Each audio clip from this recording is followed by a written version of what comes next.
Les 7 stratégies que font les gens intelligents pour gérer les personnes toxiques, ils ne se querellent pas. Ressens-tu parfois ce poids oppressant des relations toxiques, celles qui aspirent ta sérénité et brouillent ton esprit? Dans un monde où les émotions tourbillonnent, il est essentiel de trouver des stratégies intelligentes pour préserver ta tranquillité intérieure.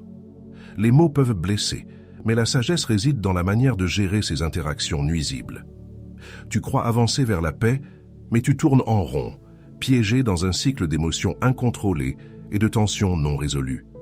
Chaque interaction devient une bataille silencieuse, un test de ta patience. Si tu pars maintenant, tu risques de manquer ce que les stoïciens savaient depuis longtemps sur la maîtrise de soi et la gestion des relations difficiles. Bienvenue sur les méditations stoïciennes où l'on explore ensemble la voie vers une sérénité durable.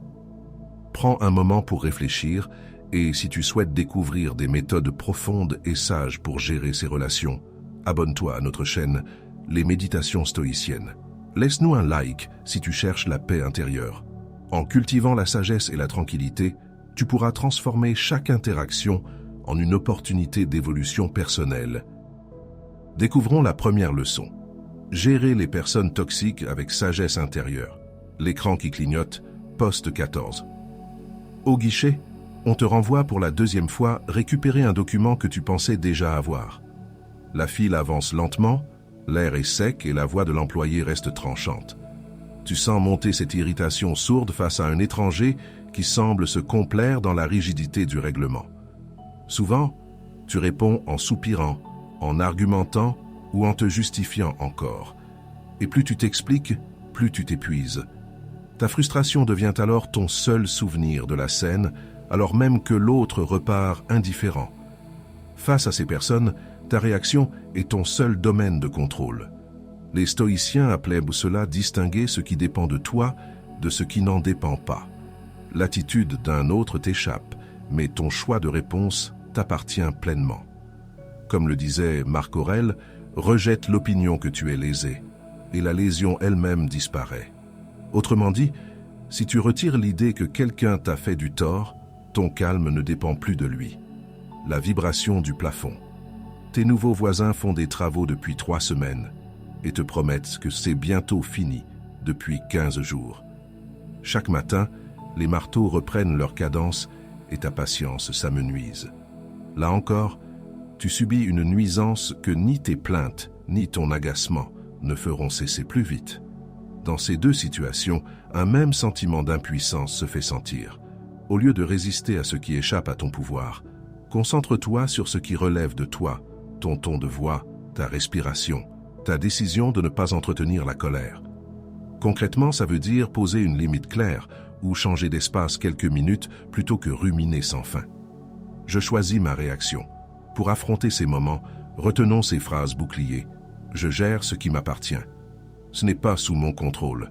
Je choisis ma réponse. Je reste maître de moi-même. Je fais ma part, rien de plus.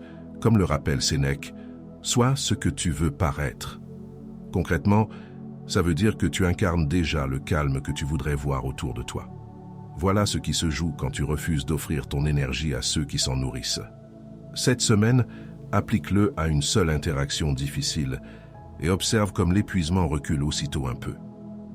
Approchons la 2e leçon. Reconnaître la puissance du silence face au conflit. Le réveil qui indique 1h42. Ton voisin fait encore la fête, la musique traverse les murs, les voix montent et ton sommeil s'effrite. Tu te lèves tôt demain, mais l'agacement monte à mesure que les basses résonnent. L'envie de frapper au mur ou de descendre sonner à sa porte devient presque irrésistible. La réaction habituelle, c'est de répondre au bruit par un autre bruit. Claquer une porte, crier ou envoyer un message sec. Mais ces gestes ne font qu'alimenter le conflit, ils ne calment rien. La tension grimpe, chacun veut avoir raison, et le repos s'éloigne encore plus. Se taire peut être plus fort que parler, surtout face à l'injustice ou au manque de respect. Garder son calme quand l'autre perd le sien est une forme de maîtrise.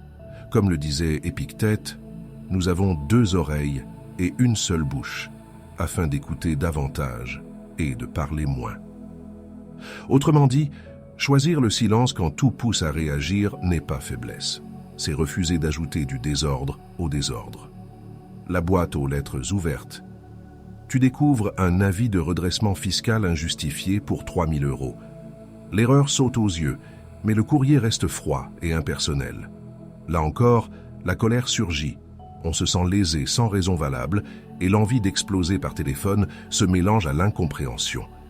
Ces situations illustrent la puissance du silence comme réponse. Au lieu de céder à la réaction immédiate, prends un instant avant d'agir. Respire, reformule ton intention. Veux-tu régler ou décharger? Concrètement, attendre quelques heures avant d'écrire ou parler change souvent la nature même de ta réponse. Voici des pensées pour cultiver cette stratégie. Je choisis le silence. Mon calme est ma force. Je n'ajoute pas de bruit. Ma paix vaut plus qu'un conflit. Je n'entre pas dans le jeu. Comme le rappelle Marc Aurèle, accoutume-toi à ne penser que des choses que tu ne craindrais pas de dire tout haut. Concrètement, ça veut dire que ton équilibre intérieur doit rester cohérent avec tes paroles extérieures. Voilà ce qui se joue quand tu comprends que le silence n'est pas une absence, mais une action choisie. Le silence est une réponse, et cette semaine tu peux déjà t'exercer à en mesurer la force réelle dans les petits désaccords du quotidien. Éclairons la troisième leçon. Trouver la paix de l'âme sans confrontation. Les boutons défraîchis de la machine refusent de répondre. La caissière te parle comme à un enfant parce que tu n'as pas compris le nouveau système en libre service. Les clients derrière soupirent, impatients. Tu sens la chaleur monter dans ta nuque, un mélange d'agacement et de gêne. Souvent, dans ce genre de moment, on se crispe. On répond sèchement ou on se justifie trop, espérant reprendre le contrôle. Mais plus on cherche à prouver qu'on a raison, plus la tension s'installe. La confrontation ne rétablit ni le calme, ni la dignité. Tenter de changer ce qui est hors de portée ne fait qu'ajouter du stress. Le principe stoïcien ici, c'est d'accepter ce qu'on ne peut pas changer. Les réactions des autres, leur ton, leur jugement. Comme le disait Marc Aurèle, dans peu, tu auras tout oublié.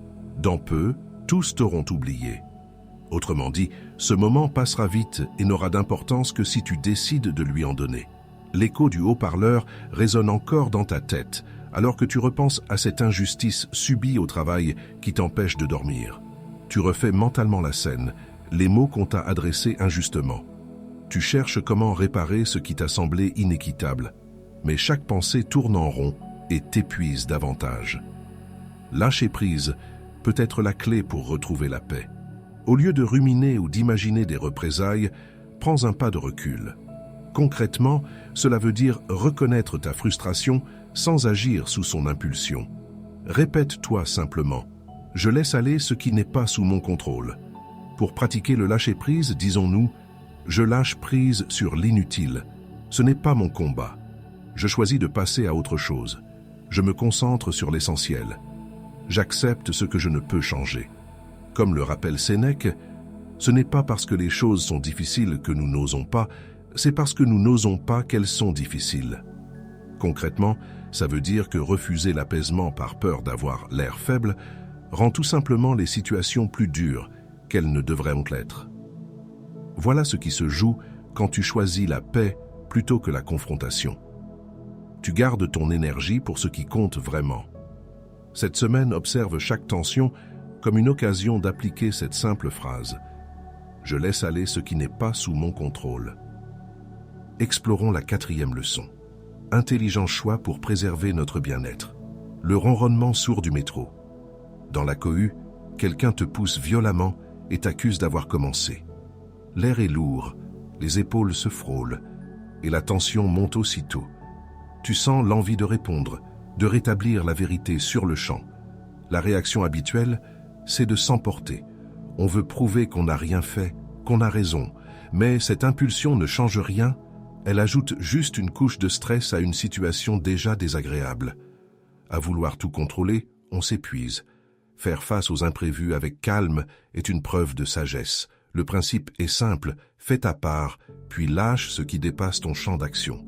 Comme le disait Sénèque, il ne faut pas lire beaucoup, mais lire peu et bien. Autrement dit, concentre ton énergie sur peu de choses. celle où ton action compte vraiment, plutôt que de la disperser dans des luttes inutiles. Le clignotement du panneau d'affichage annonce un retard indéfini. Ton train est annulé sans explication, le quai se vide, tu restes seul avec ta valise.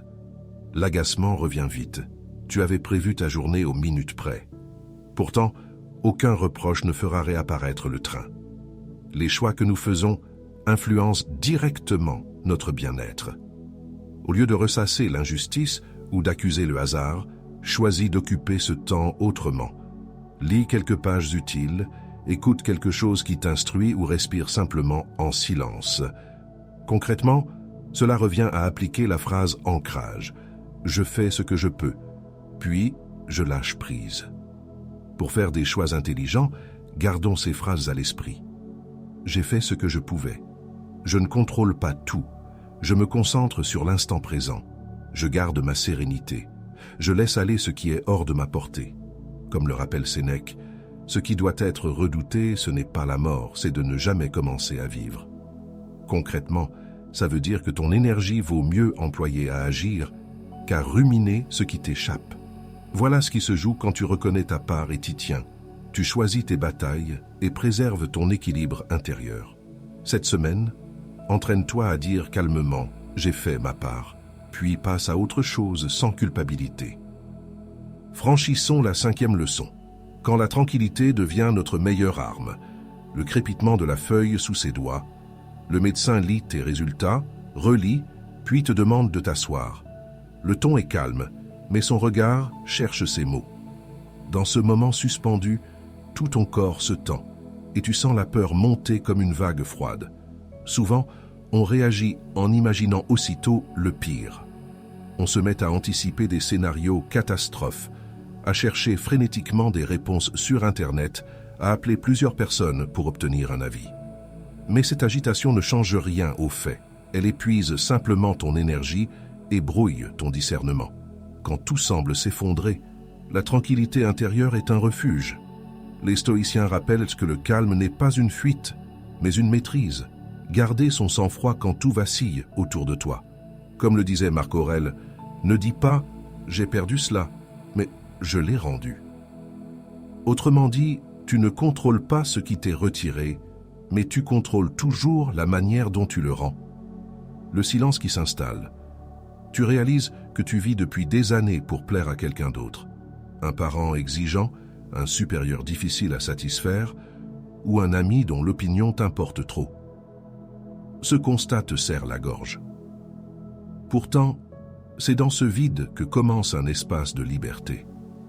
La tranquillité nous permet de faire face à des situations critiques. Au lieu de réagir dans la panique ou de chercher l'approbation extérieure, respire lentement et observe ce qui dépend encore de toi. Concentre-toi sur les gestes utiles, une action claire plutôt qu'un flot d'émotions dispersées. Ma tranquillité est ma meilleure défense. Pour renforcer notre tranquillité, répétons-nous. Je reste calme quoi qu'il arrive. Ma tranquillité est ma force. Je suis maître de mes émotions. Je choisis le calme. Je ne laisse pas la panique gagner. Comme le rappelle Sénèque, nul n'est plus malheureux que celui qui n'a jamais connu le malheur. Concrètement, ça veut dire que chaque épreuve t'entraîne à devenir plus solide pour les suivantes.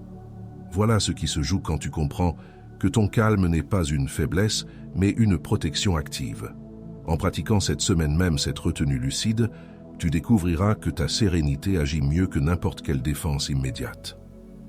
Ouvrons la 6e leçon, la maîtrise de soi face aux épreuves émotionnelles. Le bruit sourd de l'impact. Ton mug préféré glisse de ta main, se brise sur le carrelage, éclats éparpillés et liquide chaud sur tes pieds. Tu restes figé un instant, le cœur serré. Ce n'est qu'un objet, mais tu ressens une perte réelle. Souvent, dans ces moments, tu réagis par frustration ou regret. Tu rumines « si seulement j'avais fait plus attention ». Mais cette réaction te maintient prisonnier d'un événement déjà passé. Elle ne répare rien et ajoute une émotion inutile à la situation. Les événements ne nous affectent que par notre jugement. Ce n'est pas l'événement, c'est ton jugement qui décide de ton trouble. Comme le disait Sénèque, remets toute chose et tu ne trouveras jamais de temps. Autrement dit, Si tu remets sans cesse le moment d'accepter ce qui est, tu prolonges ta souffrance alors que la paix dépendait déjà de ta perception. C'est mon jugement qui compte, pas l'événement. Les regards se tournent vers toi. En réunion, quelqu'un t'accuse à tort d'une erreur dont tu n'es pas responsable. Tu sens la chaleur monter dans ta poitrine et la colère frapper à la porte. Tout ton corps veut répondre immédiatement pour défendre ton image. La maîtrise de soi est essentielle face aux émotions tumultueuses. Au lieu de répondre sous l'impulsion, respire avant de parler. Reformule calmement les faits sans t'attaquer à la personne. Concrètement, ça veut dire choisir la lucidité plutôt que la réaction automatique, et donc protéger ton équilibre avant tout. Pour garder le contrôle de soi, voici des étapes à suivre. Je contrôle mon jugement. Ce n'est qu'un objet, pas ma paix. Je choisis la façon de réagir. Je garde une vue d'ensemble. Je ne suis pas mes émotions. Comme le rappelle Musonius Rufus, s'habituer au froid, au chaud, à la soif, à la faim, à la nourriture simple, à la couche dure, à s'abstenir des plaisirs, voilà ce qui forge l'endurance. Concrètement, ça veut dire que chaque contrariété est une occasion d'entraîner ta stabilité intérieure plutôt qu'une attaque contre elle. Voilà ce qui se joue quand tu choisis ton jugement plutôt que ton réflexe. Tu transformes l'épreuve en exercice de maîtrise et non en blessure subie. C'est ainsi que changer ta perception change réellement ton expérience quotidienne. Réfléchissons à partir de la 7e leçon. L'ascension vers une sérénité stoïque. L'angoisse grandit dans ton esprit. Vous avez peur de mourir et cette pensée revient sans prévenir. Le soir, quand tout se tait, elle surgit, froide et insistante. Tu ressens ce frisson qui traverse ton dos, comme si ton corps voulait fuir une idée pourtant inévitable. Tu cherches alors à la repousser, tu te distrais, tu remplis tes journées pour ne plus y penser, tu t'accroches à l'illusion du contrôle. Mais plus tu fuis cette peur, plus elle revient avec force. L'évitement n'éteint pas l'angoisse, il la nourrit. Certaines choses échappent à notre contrôle, acceptons-les. C'est là que le lâcher-prise prend tout son sens. Reconnaître que la mort fait partie de la vie et qu'elle ne dépend pas de nous. Comme le disait Sénèque, nous sommes tous égaux devant la fortune, personne n'en est à l'abri. Autrement dit, ce qui t'effraie n'est pas l'inévitable lui-même, mais ta résistance à l'accepter. Le souffle du vent dans les feuilles du platane. Tu croises un ancien collègue qui fait semblant de ne pas t'avoir vu pour ne pas te saluer. Un pincement monte en toi, un mélange de gêne et d'amertume. Encore une fois, tu ressens le besoin de comprendre ou de réparer quelque chose qui ne dépend plus de toi. La sérénité passe par l'acceptation de l'incontrôlable. Au lieu de ruminer ce que tu aurais pu dire ou faire différemment, répète-toi que certaines réactions échappent à ton influence. Concrètement, choisis d'agir sur ton attitude plutôt que sur le comportement des autres. J'accepte l'inévitable devient alors une posture quotidienne. Pour cultiver cette sérénité, retenons. Je suis en paix avec l'inévitable. Je laisse les pensées passer. Je ne contrôle pas le futur. Je vis ici et maintenant. J'accueille l'incertitude. Comme le rappelle Marc Aurèle, l'obstacle à l'action fait avancer l'action. Ce qui se dresse en travers du chemin devient le chemin. Concrètement, ça veut dire que même la peur peut devenir un terrain d'entraînement pour ton calme intérieur. Voilà ce qui se joue quand tu cesses de lutter contre ce qui échappe à ta maîtrise. Tu redeviens libre dans ta manière d'y répondre. Cette semaine, observe chaque résistance intérieure et dis-toi simplement « J'accepte l'inévitable ». Tout au long de cette réflexion, nous avons compris qu'il ne s'agit pas simplement de fuir ou de combattre, mais d'apprendre à gérer les personnes toxiques avec intelligence et maîtrise de soi. En observant nos réactions, en cultivant le calme au lieu de la colère, nous avons découvert que les plus intelligents ne se disputent pas. Ils transforment chaque tension en occasion de croissance. Ce chemin nous a menés vers une compréhension plus profonde du stoïcisme. La véritable force réside dans la paix intérieure, pas dans la victoire extérieure. Aujourd'hui, vous savez qu'il est possible de vivre entouré de tempêtes sans être emporté par elles, comme le rappelait Épictète. Ce qui trouble l'homme, ce ne sont pas les choses, mais l'opinion qu'il en a. Cette sagesse nous ramène à l'essentiel, préserver la paix de l'âme même face à ceux qui cherchent inconsciemment à la troubler. En choisissant la voie du détachement et du discernement, vous devenez maître de votre monde intérieur. Si ces enseignements résonnent en vous, je vous invite à rejoindre notre communauté des esprits calmes et lucides. Abonnez-vous à les méditations stoïciennes, partagez vos expériences dans les commentaires et dites-nous comment vous parvenez à gérer les personnes toxiques sans perdre votre équilibre. Ensemble, continuons à bâtir un espace où la sérénité devient contagieuse et où chaque échange nourrit notre sagesse collective. Souvenez-vous, les plus intelligents ne se disputent pas. Ils protègent leur paix de l'âme comme un trésor sacré. Que vos choix soient guidés par le stoïcisme et votre cœur par la tranquillité.